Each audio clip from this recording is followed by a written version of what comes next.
तो देखिए हमारा टॉपिक है विसरण तथा विसरण का दैनिक जीवन में प्रभाव। हम विसरण शब्द पहले भी पढ़ चुके हैं, जिसका मतलब इंग्लिश में क्या होता है, डिफ्यूजन। विसरण क्या होता है? कणों में गतिज ऊर्जा के कारण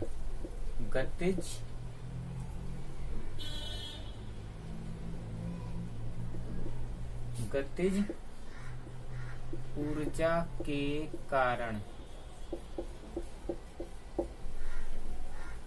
एक पदार्थ के कणों का दूसरे पदार्थ के कणों से स्वतः मिश्रण। कणों में होती है गतिज ऊर्जा। उस गतिज ऊर्जा के कारण एक पदार्थ के कण जब अपने आप स्वयं से बिना किसी बाहरी मदद के या बिना किसी बाहरी बल के जब दूसरे पदार्थ के कणों से मिल जाते हैं तो उसे हम बोलते हैं विसरण। विसरण जो है वो गैस, द्रव और ठोस तीनों में होता है। तो गैस में हम देख चुके हैं कि ब्रोमीन वाष्प के लाल भूरे कण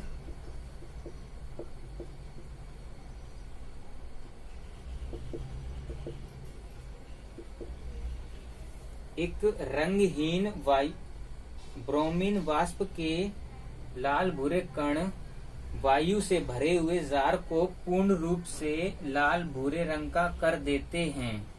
उसी तरह से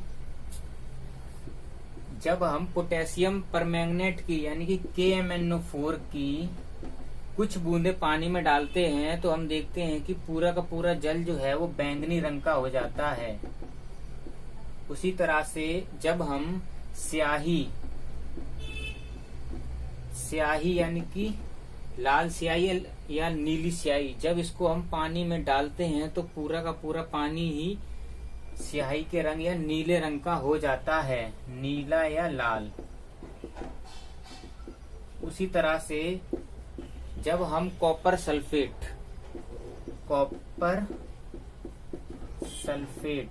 जिसे आम भाषा में नीला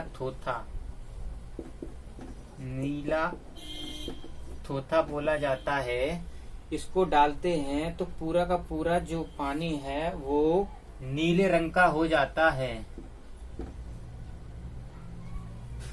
उसी तरह से ठोस में जो विसरण है, इसका एग्जाम्पल जब हम ब्लैक बोर्ड पर कुछ लिखते हैं और उससे ये कोई 10-15 दिन के लिए छोड़ दिया जाए तो देखते हैं कि जो चौक है वो ब्लैक बोर्ड पर चिपक जाती है, या यही जो कलर है, ये जो कुछ भी लिखा हुआ है, इसको 1-2-3 दिन के लिए छोड़ दिया जाए तो इसको मिटाना थोड़ा मुश्किल हो जाएगा, क्योंकि विसरण के कारण ये ब्लैक बोर्ड के कणों के साथ मिश्रित हो जाएगा। उसी प्रकार से जब हम चौक से ब्लैक बोर्ड पर लिखते हैं तो चौक के जो कण होते हैं वो ब्लैक बोर्ड के साथ मिश्रित हो जाते हैं। या किसी भी दो मेटल या धातु के टुकड़ों को हम 2-3 साल के लिए बांध कर रख देते हैं तो वो भी आपस में मिश्रण के कारण चिपक जाते हैं। इसमें हम मेटल, धातु के टुकड़े, धातु के टुकड़ों का विसरण,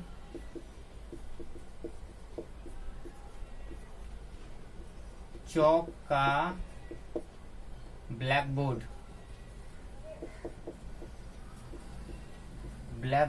से मिश्रण,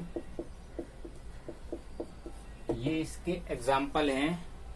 अब देखिए जो गैसों में मिश्रण होता है ये सेकंडों में होता है, इसका जो टाइम होता है वो सेकंडों में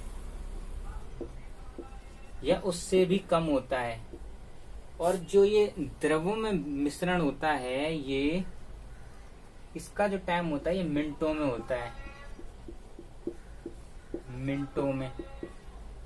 लेकिन ठोस में जो विसरण होता है इसको लगते हैं साल, 2 साल 3 साल या सालों में, 2-3 सालों में।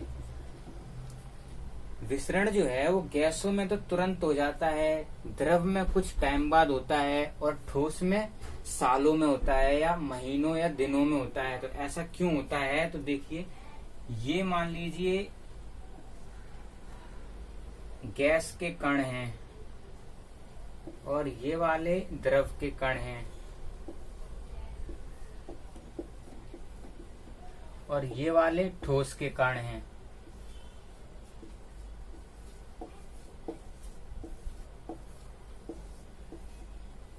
तो हम देखते हैं कि जो ये गैस के कण हैं इनमें संसंजन बल कम है, संसंजन बल कम और गतिज ऊर्जा ज्यादा, गतिज ऊर्जा बहुत हाई, बहुत ज्यादा, इसीलिए ये लगभग फ्री रहते हैं। और ये वाले देखिए, इसमें संसंजन बल थोड़ा सा इसके मुकाबले ज्यादा है, वहीं इसकी गतिज ऊर्जा इन कणों के मुकाबले थोड़ी सी कम है। लेकिन ठोस में संसंजन बल बहुत ज्यादा होता है और गतिज ऊर्जा कणों की बहुत कम होती है, क्योंकि ये आपस में चिपके हुए होते हैं या बंधे हुए होते हैं संसंजन बल की कारण। अतः इनमें गतिज ऊर्जा ज्यादा होने के कारण इसमें विसरण की जो दर है वो बहुत ज्यादा होती है और इसमें विसरण की दर मध्यम तथा इसमें विसरण की दर बहुत कम होती है। तो ये हम कह सकते हैं कि जो विसरण है वो गैस में ज्यादा, उससे कम द्रव में और सबसे कम ठोस में होता है। ताप बढ़ाने पर विसरण की दर बढ़ जाती है। तो देखिए, ऐसा क्यों होता है? क्योंकि जैसे ही हम ताप बढ़ाते हैं तो जो कण होते हैं वो ऊर्जा को प्राप्त करना शुरू कर देते हैं। तो जब जैसे जैसे उनकी ऊर्जा बढ़ती जाती है तो उनके गति करने की क्षमता भी बहुत तीव्र हो जाती है। इस कारण ताप बढ़ाने पर विसरण की दर बढ़ जाती है। अब देखिए, जैसे ही ताप बढ़ाऊंगा तो गैस के जो कण होंगे, अगर वो सेकेंडों में काम कर रहे थे तो वो किस में काम करना शुरू कर देंगे? मिली सेकेंड में, या और भी छोटे हो जाएंगे। उसी तरह से जो द्रव के कण हैं ये अगर मिनटों में काम कर रहे थे तो ये किस में आ जाएंगे?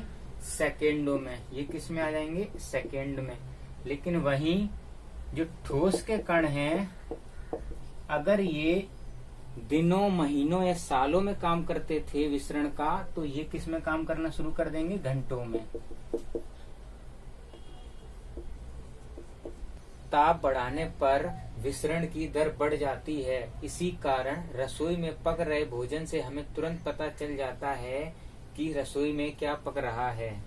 या हम ये भी कह सकते हैं कि गर्मा गर्म भोजन की खुशबू तो हमें दूर से ही प्राप्त हो जाती है, परंतु ठंडे भोजन की खुशबू के लिए हमें उसके बहुत समीप जाना पड़ता है। ऐसा क्यों? तो देखिए, गर्म वायु के कणों की विसरण दर ठंडे वायु के कणों से ज्यादा होती है। अर्थात जो गर्म वायु के कण होते हैं उनकी गतिज ऊर्जा ज्यादा होती है, इसीलिए वो वायु में बहुत जल्दी मिल जाते हैं तथा दूर तक फैलते हैं। जबकि ठंडी जो वायु होती है या ठंडा भोजन जो होता है उसके कणों की गतिज ऊर्जा बहुत कम होती है, इसीलिए वो वायु में आसानी से नहीं मिल पाते और दूर तक नहीं फैल पाते हैं। देखिए, विसरण का दैनिक जीवन में क्या प्रभाव पड़ता है। तो देखिए, नंबर एक तो हमें ये पता चल जाता है दूर से ही कि रसोई में क्या पक रहा है। अर्थात भोजन के जो कण होते हैं वो वायु में विसरण द्वारा मिश्रित होकर हम तक या हमारी नाक तक पहुंच जाते हैं। तो एक तो ये पता चलता है कि क्या बन रहा है। नंबर दूसरा, जब हम घर में अगरबत्ती या धूपबत्ती लगाते हैं तो उसकी खुशबू पूरे के पूरे घर में फैल जाती है। तो ऐसा क्यों होता है? अगरबत्ती के जो कण होते हैं वो वायु में विसरण द्वारा मिश्रित हो जाते हैं तथा पूरे घर में फैल जाते हैं। उसी तरह से जब हम किसी खेत खलिहान या फूलों वाली जगह से गुजरते हैं तो हम देखते हैं कि हमें बहुत अच्छी खुशबू आती है। वहीं मान लीजिए आप रसोई गैस में खाना बना रहे हैं और आपकी गैस लीकेज कर रही है, तो आपको तुरंत पता चल जाता है कि गैस लीक कर रही है और आप तुरंत उसका उपाय करते हैं। लेकिन आपको ये पता होगा कि जो एलपीजी होती है यानी कि जो गैस होती है वो गंधहीन होती है। गंधहीन होती है अर्थात उसकी अपनी कोई गंध नहीं होती है, लेकिन ये गैस बहुत खतरनाक होती है। इसीलिए इस गैस का कहीं रिसाव हो और तुरंत पता चल जाए तो उसके लिए इसमें एथिल मरकैप्टेन नामक एक पदार्थ मिलाया जाता है। और यहाँ वीडियो संपन्न हुई।